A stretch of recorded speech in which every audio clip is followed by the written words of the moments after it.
চলো তোমাদের লগে আজকে শেয়ার করি একখানা সিম্পল আর খুব টেস্টি টেস্টি খাবার।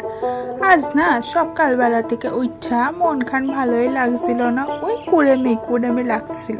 তো ভাবছিলাম কি রান্না বান্না করব, এরপর আবার রান্না বান্না করে অফিসের লোগাই দৌড়াতে হইব আমাকে।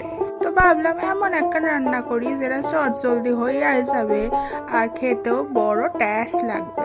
তো শাশুড়িরা সকাল সকাল কয়ে দিয়েছিলাম, দেখো যদি লইট্টে মাছ পাও তবেই লইয়া বাড়ি ঢুকবা, নয়তো কিন্তু একদম বাড়ি ঢুকবা না।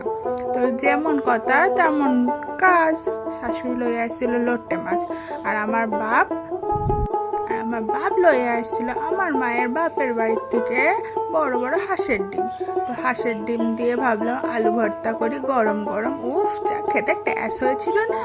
তার সাথে করেছিলাম লইট্টা ভুনা, আর ছিল ভাত, লেবু, লঙ্কা, সাথে ছিল ওই পুঁটি মাছ দিয়েছিল কিছু ফিরি। তো ওই ফিরি দিয়ে আমার শাশুড়ি বানাইছিল পুঁটি মাছের জুড়ো, ওই আলু ভাজা দিয়া এইসব দিয়ে বানাইছিল। বিশ্বাস করো আজকে খাওয়ার খানসা ভালো হয়েছিল, মনটাও ভালো হয়ে গিয়েছিল, খাবারটাও হেভি হয়েছিল। তোমাদের কেমন